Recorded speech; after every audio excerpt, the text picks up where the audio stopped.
नमस्कार दोस्तों। आज की कहानी कुछ खास है। छत्तीसगढ़ का रहने वाला राकेश, उसकी गर्लफ्रेंड उसकी आंखों के सामने ही मरी। उसकी मरने का कारण जान के आपका दिमाग घूम जाएगा। चलिए तो आज की कहानी स्टार्ट करते हैं।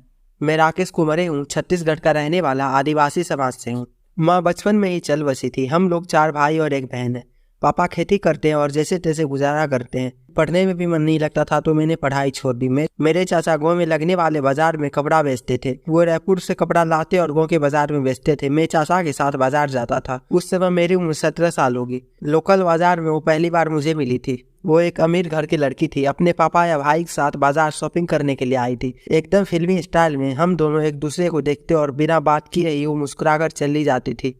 ये सिलसिला लगभग 6 महीने तक चला। एक दिन फिर मैंने हिम्मत करके उसका फोन नंबर मांग लिया। हम दोनों के बीच बातचीत होने लगी। प्यार बढ़ा और फिर घर वाले को हमारे रिश्ते के बारे में पता चल गया। मेरे घर में कोई पूछने वाला नहीं, लेकिन उसके घर में रोज हंगामा होने लगा। मेरी वजह से उसे परेशानी न हो इसलिए मैंने हाट जाना बंद कर दिया। मैंने उससे मिलने का दूसरा रास्ता निकाला। कस्बे के बस स्टैंड पर मुझे एक बस चेकर का काम मिला। बस चेकर तो समझते ही होगे ना आप लोग, वो व्यक्ति जिसका काम यह जांचना हो कि कौन सी बस में कितने लोग हैं, कितने चढ़े और कितने उतरे। इसकी डिटेल कल शाम को मालिक को देना होता है। इस काम के बदले मुझे कमीशन के आधार पर पैसे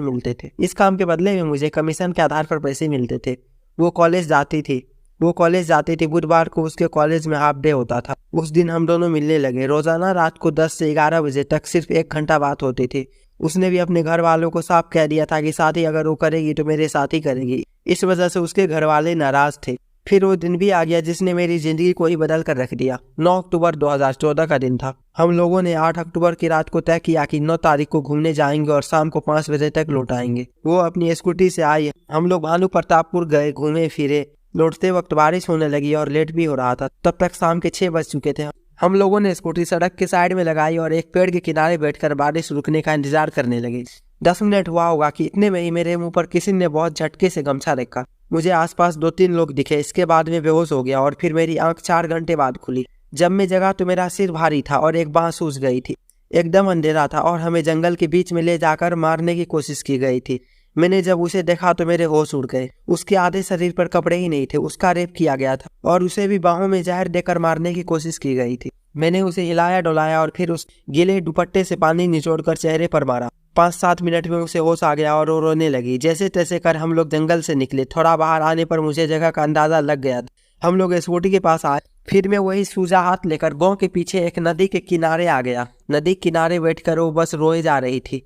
मेरे पास कोई शब्द नहीं थे। मुझे समझ नहीं आ रहा था कि मैं कैसे नीयत दिलाऊं। खैर, अब रात के 10 बज चुके थे। मुझे चक्कर आ रहा था। वो रो रही थी और उसे उल्टियां शुरू हो गई। वो हर दूसरे मिनट पर उल्टी करने लगी। इस बीच वो एक ही बात बोल रही थी, जीने से अच्छा है मर जाना चाहिए।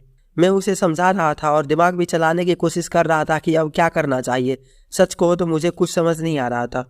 रात के करीब 2 बजे उसने आखिरी उल्टी की और फिर वही नदी के किनारे पानी की तरफ लुढ़क गई। वो मेरे सामने मर चुकी थी। बस एक टक न जाने कितने देर तक देखता रहा। सारी बातें याद आ रही थी। मैंने लंबी सांस ली और उसका दुपट्टा लेकर पेड़ पर चढ़ गया।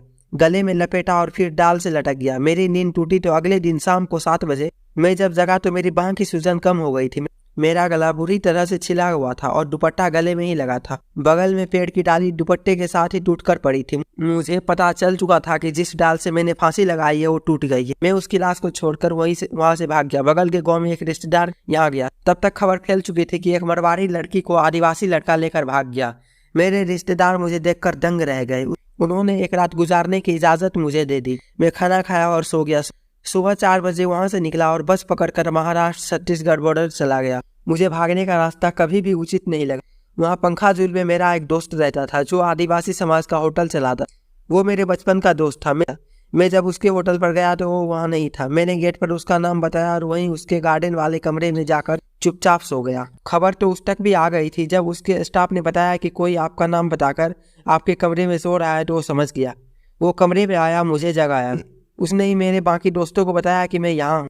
मुझे 10,000 दिए, कहा भाई तू महाराष्ट्र निकल जाओ। कल मैं रात को निकलने ही वाला था कि मेरे गांव के दोस्त मुझे खोजते हुए हॉस्टल आ गए। उन्होंने कहा कि हमें तुम पर भरोसा है, लेकिन तुम चलो और चुपचाप सिलेंडर कर दो। मैंने भी सोचा जब गलती अपनी नहीं है तो फिर डरना गया। जैसे ही मैंने सिलेंडर किया पुलिस वाले ने मुझ पर हत्या और रेप का धारा लगा दिया और मैं जेल चला गया।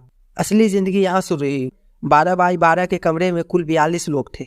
सुबह 6 बजे गेट खुलता, फिर 10 बजे बंद हो जाता। शाम के 5 बजे खुलता था और 7 बजे बंद हो जाता था। दुख होता था कि प्यार करने का यह नतीजा है। लोग नफरत करते हैं, हत्या करते हैं, लेकिन मैंने तो प्यार किया था। मैं बहुत सोचता था और अकेले बैठा रहता था। मैं बस पेशी पर बाहर आता और जज साहब के सामने खुद को रो रो कर निर्दोष बताता था। मैं 3 साल 9 महीने बाद जेल से छूटा। जेल में मुझे अजय मंडावी सर मिले। वो कैदियों को लकड़ी की आर्ट सिखाते थे। मैंने उससे कहा कि मुझे भी सीखना है। उन्होंने मुझे सिखाना शुरू किया। मैं दिन भर लकड़ी की आर्ट्स बनाता रहा और शाम को थक कर सो जाता था। मुझे जब उसकी याद आती तो ज़्यादा मेहनत से आर्ट्स बनाने लगा। मुझे लगता है कि मेरा दिमाग जेल में रहने से खुल गया। अगर जेल नहीं जाता तो जीवन को अलग नज़रिए से समझ नहीं पाता। लगातार पेशी होती रही और सच सामने आता गया। मेरी अपनी पीठ थपथपाने के लिए पुलिस वाले ने आरोप तो लगा दिया था, मगर उसके पास बताने के लिए कुछ नहीं था। मैं बाइज्जत बरी हुआ। जेल से बाहर आया तो सबसे पहले अपने घर गया और पापा से मिला। उन्हें देखकर लगा कि कम से कम इनके लिए अब मैं कैदे का काम करूंगा। मेरे पापा के सड़क किनारे थोड़ी जमीन थी। मैंने यहीं पर खेती शुरू की। मुझे अब समझ में आ गया था कि खेती बाड़ी में नया प्रयोग करने से पैसे आएंगे। बाजरा से लेकर मशरूम तक हुआ है। कुछ पैसे आए तो मैंने एक पिकअप गाड़ी खरीद ली। आज मेरी उम्र 32 साल है। जेल से आए 4 साल हो गए। अच्छा या बुरा जो भी को, इन सब के बीच एक चीज यह हुई कि अब मुझे उसकी याद परेशान नहीं करती। यह भी सच है कि मुझे उसके बिना अब अच्छा नहीं लगता। जेल से आने के बाद मन से इतना मजबूत हो गया हूँ कि दूसरे की चिंता छोड़ दी है। दोस्तों, ये कहानी थी छत्तीसगढ़ का रहने वाला राकेश कुमारों की। उम्मीद है ये कहानी अच्छी लगी होगी। मिलती है एक और नई कहानी के साथ।